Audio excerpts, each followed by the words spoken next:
রাজ্যপাল সিভি আনন্দ বোসের বিরুদ্ধে শ্লীলতাহানির অভিযোগ ঘিরে এখন সরগরম পশ্চিমবঙ্গের রাজনীতি। এ নিয়ে প্রধানমন্ত্রী ও স্বরাষ্ট্রমন্ত্রীর হস্তক্ষেপ কামনা করেন তারা। তবে এসব অভিযোগ প্রত্যাখ্যান করে রাজ্যপাল বলেন, নির্বাচনে রাজনৈতিক ফায়দা নিতে এমন অভিযোগ তুলেছে মমতার দল।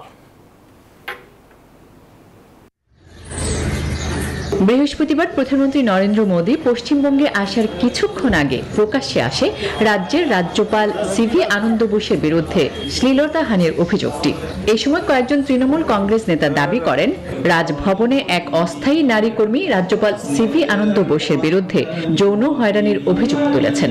এরই মধ্যে ওই নারী কলকাতা পুলিশের কাছে অভিযোগ দায়ের করেছেন বলেও জানা গেছে।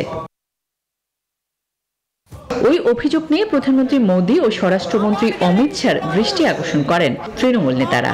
বলেন, বিজেপি যদি নারীদের সম্মান রক্ষায় বিশ্বাসী হয় তবে ওই নির্যাতিতের জন্য ন্যায় বিচার নিশ্চিত করবেন। নারী নির্যাতনের অভিযোগ রাজ্যপালের বিরুদ্ধে,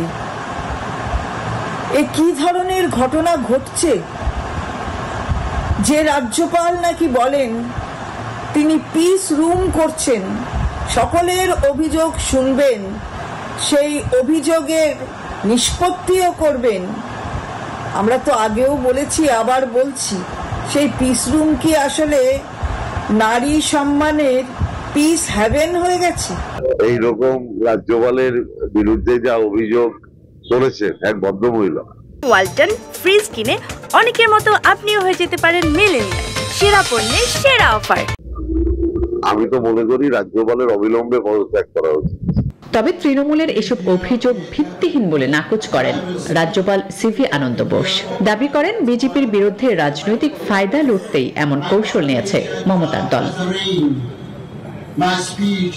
এদিকে বিশেষজ্ঞরা বলছেন, সাংবিধানিকভাবে রাজ্যপালের বিরুদ্ধে কোনো পদক্ষেপ গ্রহণের এখতিয়ার নেই পুলিশের। আসমা তুলি, নিউজ 24।